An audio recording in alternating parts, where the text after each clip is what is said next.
Alright guys, TacticalRab back again today. Hope you are all doing well and enjoying your day so far, and the CDL is finally underway after an almost 6-month off-season with only the kickoff classic with a couple of show matches in between. The season is finally underway with some genuine, meaningful matches here that we're going to talk about over the coming minutes. Certainly some pretty interesting results, but actually, surprising to me, that's not the main topic of today's video. That is going to be Damon Karma Barlow rejoining OpTic Gaming after all these years. Of course, on the Seattle Surge last season, he didn't have the greatest results, as we're going to talk about in the coming minutes. But he rejoins OpTic Gaming, a World Championship winning player, of course, on that organisation way back in 2017, the only 3-time winning Call of Duty World Champion. And yes, he's going to join him as a content creator, but also going to be helping on the analyst side of the OpTic Chicago squad. Certainly some interesting stuff. Intrigued to hear your perspective in the comment section below. Like if you guys enjoyed the video, subscribe if you were new. As always, I'd greatly appreciate it. It really helps out the channel. Thank you very much indeed for doing that. These then were the matches we're going to be going through today. ILLey, Thieves, Minnesota, Rokkr, Dallas Empire versus the Seattle Surge. And well, before this match have even kicked off, Pokimane did this tweet. Gunless hits the reply. Pokimane hits the reply to Gunless, and if you guys have been around a fair while, you'll know that this Gunless Pokimane thing has been going on for a while now. I replied this to Octane. Mr. 1.4's back in the building. He always used to rock the Pokimane hat and stuff, and the meme is that when he has Pokimane's blessing, that he's going to be firing on all cylinders. Didn't really work out as Octane would suggest right here, but in the OpTic Gaming pre-show, the OpTic Chicago pre-show, before the CDL season actually kicked off, OpTic say the following: he is back.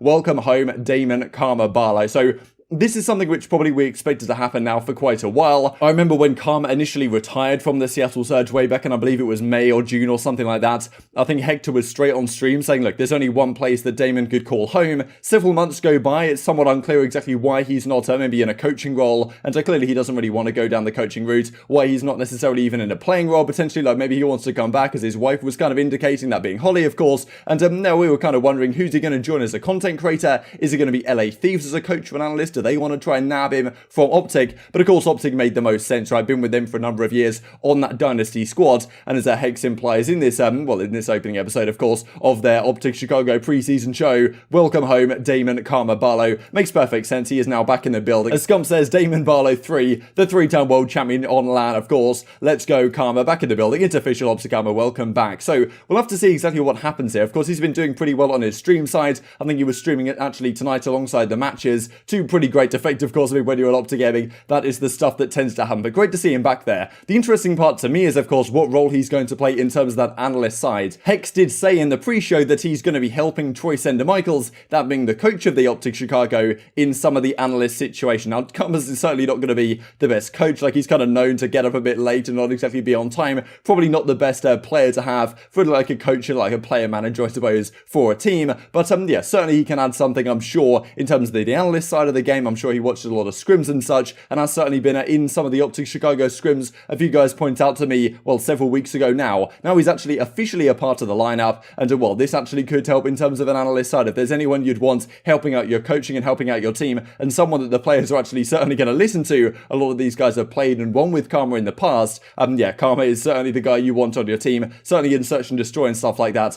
I'm sure Karma is going to bring some good things to the table, so all is looking good and upwards for the OpTic Chicago as it stands right now. Let's get on to talk about the league then. As it went down earlier today, this was the first thing which I thought was kind of funny. So they do this kind of Atlanta in the background, green screen studio type thing, but of course they're all in different locations, green screen together, and it doesn't exactly look perfect. The lighting is all kind of different. Nameless is, well, obviously much smaller than Mr. X's head is just so big right here, and you can see a similar thing right here with Miles and Chance. So I don't know what you guys thought about this. I thought it was kind of cool to try it as an idea. I'm not perfectly convinced that as of right now it is the best way to go, because at the launch weekend or the kickoff classic even, they just kind of had a traditional thing where they would have certain backgrounds and just be standing next to each other, not in an actual studio, well, a mock studio setup. But I guess it was pretty cool to give it a go. These were our predictions for the day over at Breaking Point. Twitter and myself went down the Minnesota Rokkr Dallas Empire route. I thought the Rokkr would take it in a 3-2 fashion. That, though, is not what ends up happening. In pretty interesting fashion, Los Angeles Thieves come out very strong here. And I was very impressed with Los Angeles Thieves, because Rokkr seems like their hardpoint in scrims especially has been pretty strong. They've been putting up good fights against OpTic Chicago Chicago when we have seen those guys play against each other on stream. And LA Thieves, of course, looked pretty horrible, right? It wasn't too long ago we were talking about them just getting demolished in scrims all the time.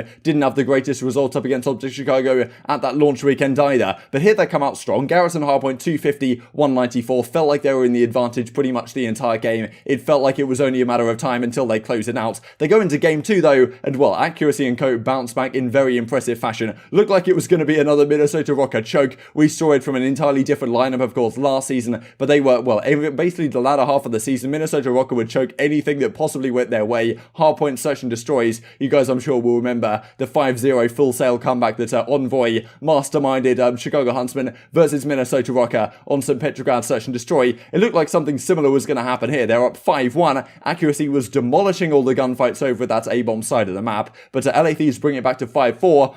With Rokkr closing out when it matters in the end. So it goes to 1-1, then we head back to Garrison, and LA Thieves had a really great map right here, as you can see. Well, actually, this was the search and destroy. You can see the almost comeback that LA Thieves decided to try and do, but then in this map 3 right here, Garrison control very impressive from LA Thieves. We have certainly seen winning your offenses on this map is very hard indeed, but a nice 4 down from LA Thieves when it matters in the final round to clutch up. They get the job done, spawn trapping Minnesota Rokkr, and will really give them no chance to, well, come back and defend that A point. So very impressive from LA Thieves. They go up 2-1 in the series, and then it seemed like Rokkr lost full or something. Not really sure what was going on. I mean, Moscow hardpoint is one of those maps that you can string together some hills, but you know, they strung together some hills in a manner that I was not expecting it to be this dominant. 250 to 60 in the end. Absolutely remarkable. This is one of the most dominant hardpoint maps I've seen in a very long time. Just 100-point clubs, well, to no ends. They went up like 90 to 30, and it looked like the Rokkr were going to have their chance to get back in the game. They had a nice rotation, they had a nice setup, but it completely falls apart when it matters. Temp gets in the back, gets a load of kills, and well, LA Thieves just string together hardpoints, which they should not be stringing together by any means. And Rokkr looking pretty lost a lot of the time in this, right? And well, this is pretty surprising given an LA Thieves squad, which a couple of weeks ago we were saying, okay, they're not looking so strong. Maybe the Rokkr is the second strongest team in this group after the Dallas Empire. Now you've got to ask the question after this series, you know, how competitive could LA Thieves be to a team like the Dallas Empire? They, of course, played next up in their match. We're going to look at here in just a second, but certainly you're going to say, okay, LA Thieves, we expected this team to be a competitor maybe a few months down the line, to be one of the teams really mixing it up for championships, but now we're looking at, okay, you've got OpTic, you've got Atlanta FaZe, you've got the Dallas Empire. Who is that number 4 team? Who is the team that has the best chance out of the rest to go and win a championship? On this form, doing what LA Thieves did in this series, it may well be them already, and it's well, not a squad I was expecting to be so good so early, but yeah, maybe Rokkr just had a bit of an off series here, but in the respawns, LA Thieves looking really, really solid, and you've got to give it to them. These are the statistics overall. What was impressive, to be honest, was that it was Slasher sitting back and not doing too much. This is the guy where if they win a big series, you'd expect him to be putting up numbers, but it wasn't him. It was Kenny with a 1.1, Temp with a 1.16,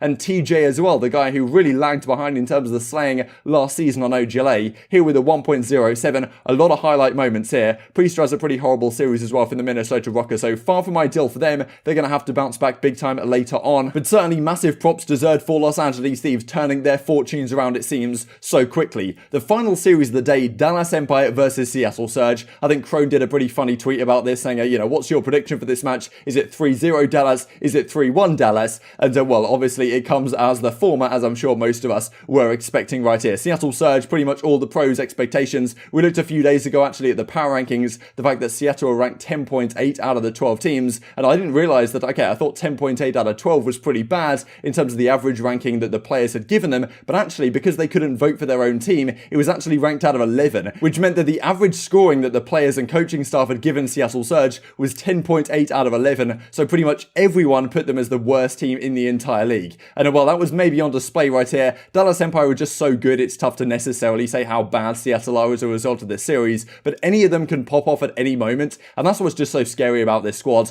And we really do see that maybe the lack of slaying power on Seattle is coming back to hurt these guys right here, because as you can see, this map number 1, Huke has 35 kills. The Loony stats are wrong right here. It should have been 20 and 24, but I fixed that on the website just after. But Huke goes double positive. So many highlight moments from him over at this Crossroads hardpoint, and going into map map 2, they do not slow down at all. But this time, it was Shotzzy's turn to take over the map. Shotzzy found himself in a 1v2. They're up 3-1. This was a prime opportunity for Seattle Surge to get back in the game. Loony comes up behind Shotzzy, and Shotzzy decides it is time to take over the title and completely world stars Loony. I mean, it's pretty unfortunate for this guy, but this is what people are saying, right? In terms of the caliber of the SMGs on some of these teams, Loony, well, finds himself in a difficult spot, and Shotzzy just does not miss a bullet, right? It doesn't really feel like Loony, missed too many shots either, but he finds himself in a spot where he hits a couple of bullets, misses like 2 or 3 bullets, and Shotzzy uses that opportunity to absolutely spin on him and to, win a gunfight, which he should not certainly have been winning. That gives Dallas the advantage in the map. They move up 4-2. They end up closing out the map, I believe, 6-2. And honestly, none of these maps were close. I mean, this map number 1 was another 100-point club, the second in a row.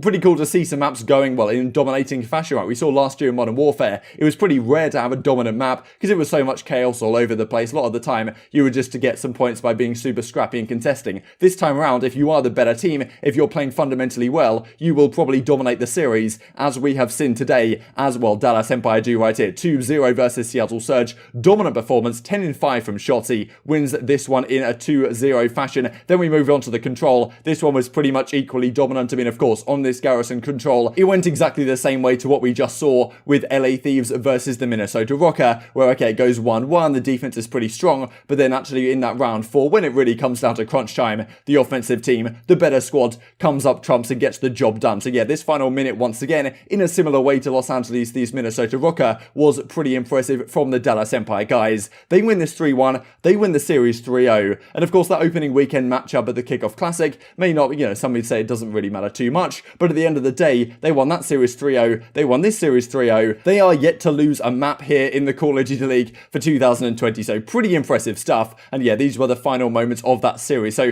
not really sure how much you can read into this. Dallas Empire looking impressively strong, Seattle definitely some weaknesses. I mean, the slaying power on this team in terms of Gunless and Octane, where you're expecting them to maybe put up numbers against a team like Dallas, if they actually want to ever compete in the league, they're going to have someone putting up some figures. Didn't really happen in this series, they fall by the wayside pretty significantly.